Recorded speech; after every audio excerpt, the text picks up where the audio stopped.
Bonjour Julia, je te remercie beaucoup pour ton commentaire. Je vais tenter de répondre à tes questions du mieux que je peux car tu m'as donné très peu d'éléments. Il me semble que tu traverses la vallée des ténèbres, une saison très difficile de ta vie.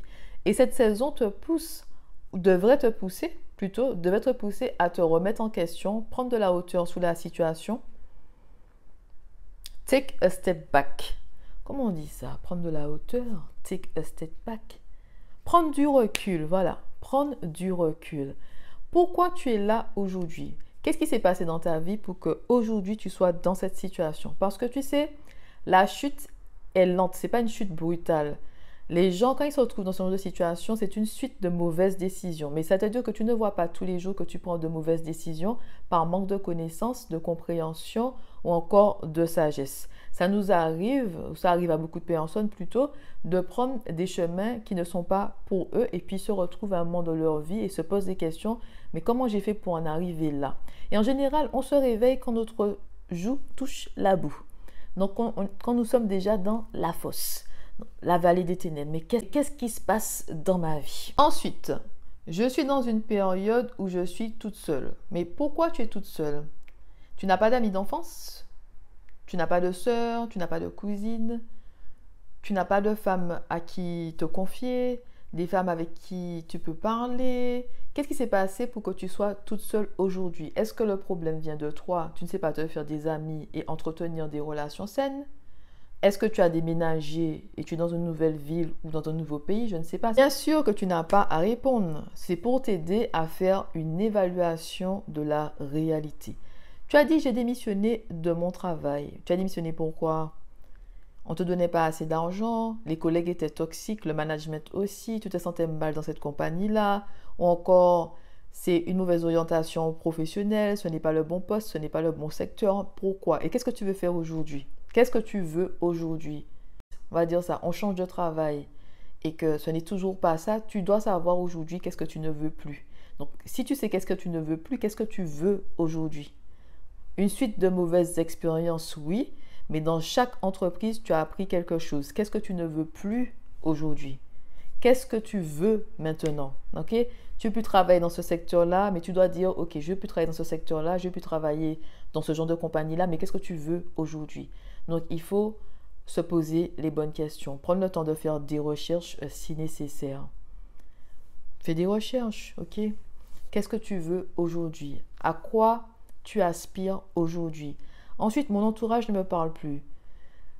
Donc, ta famille est-elle toxique? Ok? Ou ta famille est-elle abusive? Ou encore, le problème vient-il de toi? Est-ce que tu as des traumatismes qui t'empêchent en fait d'avoir de bonnes relations avec les membres de ta famille? Est-ce qu'il y a des choses qui n'ont pas été réglées et que finalement, dès que vous vous parlez, ça ressort dans les conversations? Encore, est-ce que tu es le petit mouton noir? Tu sais, parce que dans les familles, il y a toujours une personne qui est là pour changer la trajectoire de la famille et qui ne va pas se conformer aux traditions de la famille. Et le petit mouton noir sera rejeté par les autres parce que le petit mouton noir est différent des autres tout simplement. Et quand tu es le petit mouton noir, tu ne te sens pas à ta place, tu ne te sens pas bien. Donc tu peux t'éloigner de toi-même ou encore tu vas te sentir exclu de la famille parce que tu ne fais pas comme eux, tu ne parles pas comme eux, tu as d'autres aspirations que la majorité des membres de ta famille. Donc cette saison de ta vie, c'est une saison pour réfléchir, prendre du recul, prendre de la hauteur, te poser les bonnes questions. Il ne faut pas avoir peur de consulter quelqu'un, de pouvoir parler avec quelqu'un pour pouvoir régler les problèmes du passé.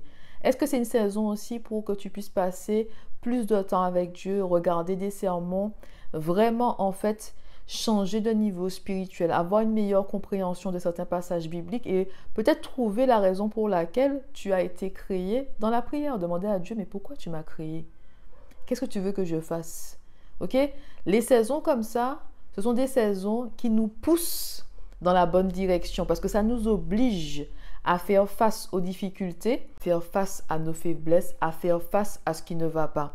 Ça veut dire qu'une nouvelle Julia doit émerger après ça. Tu dois renaître de tes cendres. Ça veut dire que la nouvelle Julia, elle ne sera plus pareille. Elle ne va plus parler de la même façon, voir le monde de la même façon. Elle n'a pas les mêmes aspirations, les mêmes ambitions. Elle n'est plus la même.